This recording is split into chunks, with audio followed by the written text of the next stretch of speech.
Hello, my name is Veronica Powers. I'm a BCBA. I will be talking about reinforcement today, and this presentation is from CPPI Grant Initiative through Wareham Public Schools. What is reinforcement? Reinforcement is basically a delivery of desirable consequences. So delivering something to someone, and that delivery doesn't have to be a tangible. It can be just attention. It could be a verbal praise. It could be even withdrawing attention. But whatever you deliver, whatever you provide to that person, it will increase the likelihood of that behaviors occurring in the future. So what it means that the person like it, enjoy it, and have that it will help that behavior to happen again and again and again in the future. And reinforcement is a great tool when we are teaching positive skills, right? And it is something that helps children and adults to maintain some of their skills. But there's also a little behavioral trap when you not doing this on purpose, but unintentionally, you can reinforce negative behaviors through your actions, through environment contingencies. So if your child is trying to escape their errands or escape their nap time and you allow it, you might reinforce that behavior in the future. So they might try to escape more and more in the future. And maybe their behavior will even get worse. There'll be more crying and more pleading and more tantrums because they have learned that they can avoid that. There are different forms of reinforcement. This is a couple just examples of it. So we have tangible reinforcement. Tangible reinforcements are basically any kind of item. So with our kids will be most likely some sort of toy, uh, uh, or it will be a sticker, bubbles, that type of things. Verbal reinforcement is reinforcement that you provide by praising a child or telling them how proud you are of them, and so that would be a verbal example. And there's reinforcement also based on activity. So that typically with our little ones involves things like a play date or going to a park or watching a movie together or playing a game or maybe a little baking cookies together. So that will be activity based. And there's also reinforcement that it's scheduled and planned and in the moment. So in the moment, it will be that you're very proud, you catch them being good, and you provide that verbal praise. You say how proud you of them.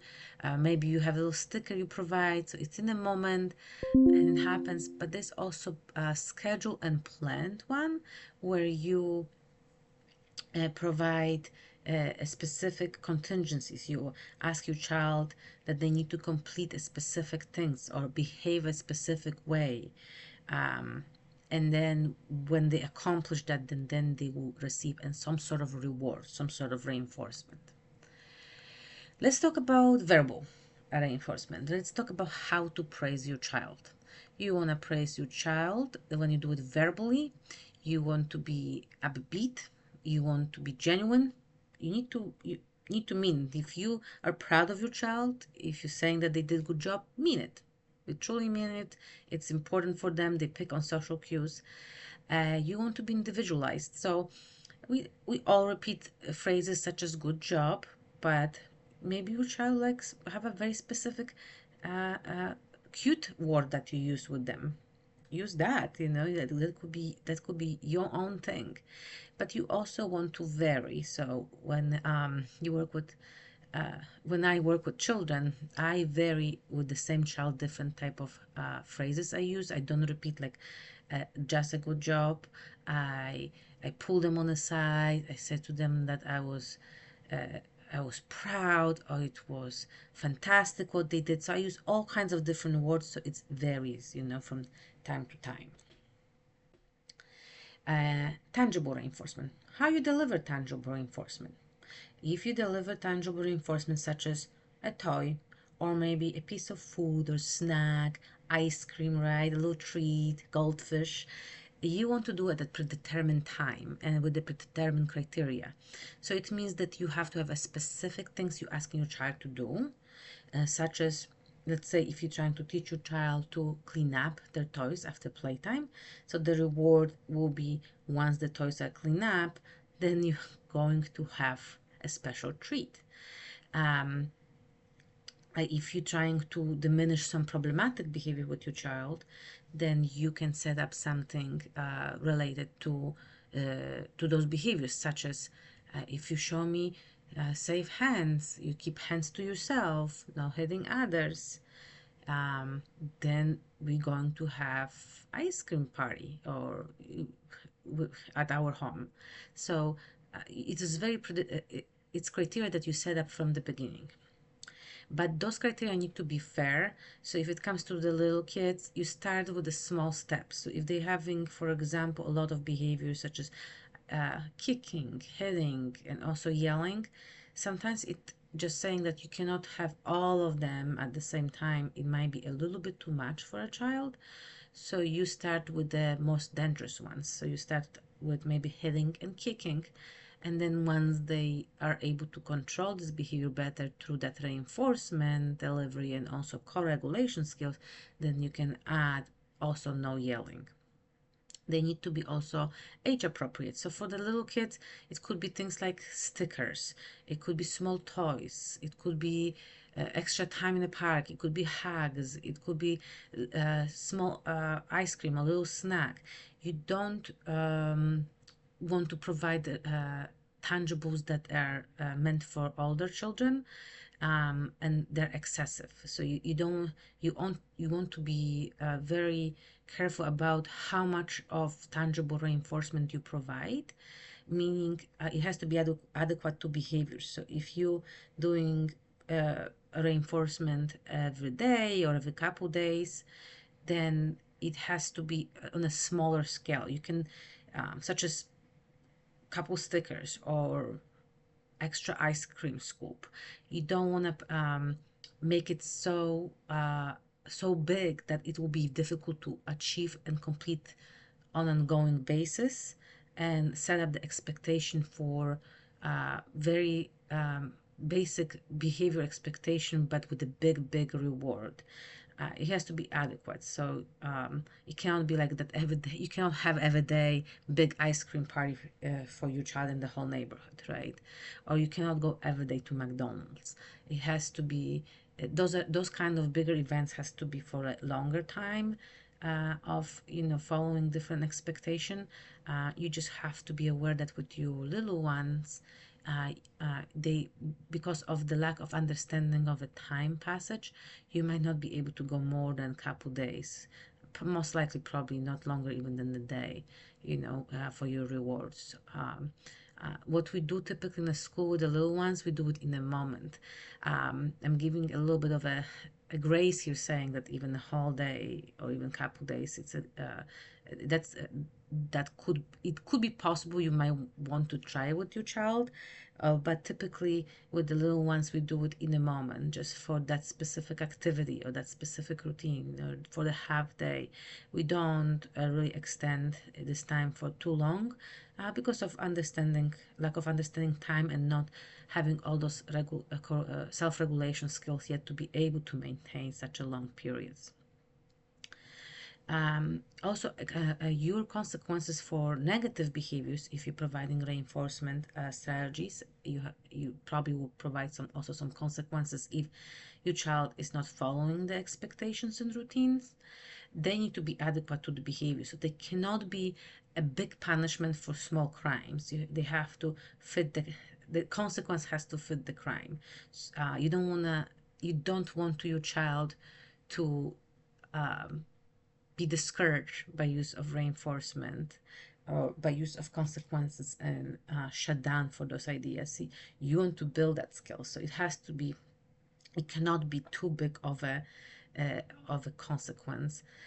I will talk probably about more of the consequences in my future video to give you a couple examples of what are more appropriate consequences for different group ages. How often to deliver reinforcement? And generally in ABA there are different schedules of reinforcement, but it means that there's a specific rules as a BCBA. We learn about how often to reinforce different behaviors. Some of them we do it very frequently, some of them we do it once in a while, some of them we do it every so many minutes or so many hours, so many days. Generally with the little ones and at your home, when you are teaching a new rule, new expectation, you want to deliver that reinforcement every single time, and you want to be very consistent, and you want to be fair in those moments. Once your child is getting the concept or following the routines, then you can maybe spread it a little bit more thin, your reinforcement. But at the beginning, you really want them to buy into it. You want to really have success, so you want to be reinforcement at every single time when they do what they're supposed to. If you're using a token economy, there will be specific rules for token economies, specific visuals and expectations, and I will also make a video about token economies. What if reinforcement does not work? There are a couple different reasons why it might not work. It might be just not reinforcing to your child, right? You are delivering, you're giving them extra scoop of ice cream, but that might not be what they want. They might actually crave maybe salty snack or different flavor of ice cream. So what you're doing, it might not just be a good enough for your child. It's not the most reinforcing.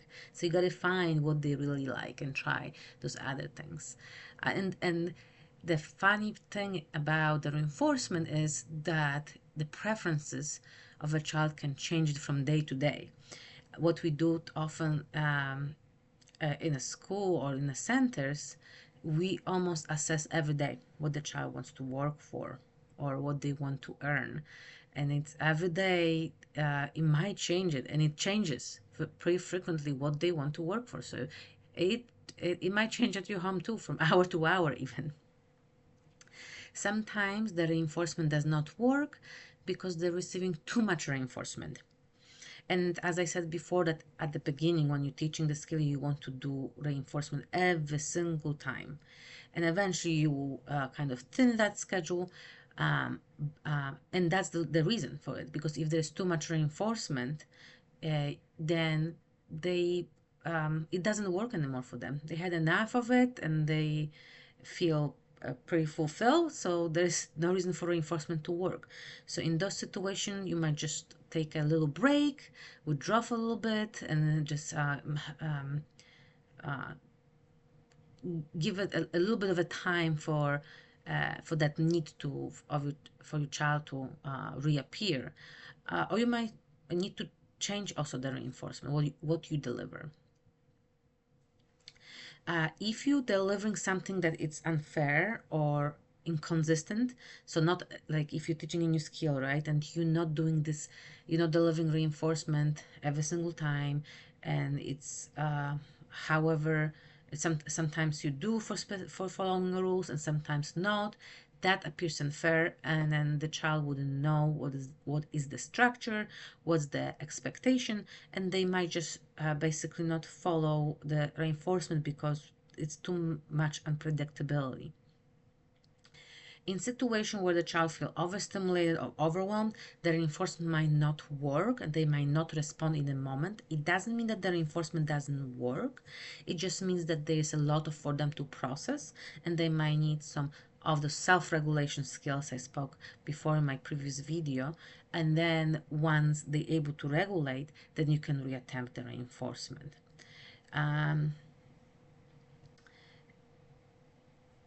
If you stop reinforcement before your child actually got the skill, acquired the skill, that the skill is well established, and you stop it, that skill might disappear, and you might have to repeat the the whole reward system, the whole reinforcement system. So when you do that, you want to make sure that they really are getting it and they really following those expectations. That's basically it on reinforcement. Thank you for watching. I hope you enjoyed. If you have any question, please feel to reach out at the email provided here on this page. Thank you.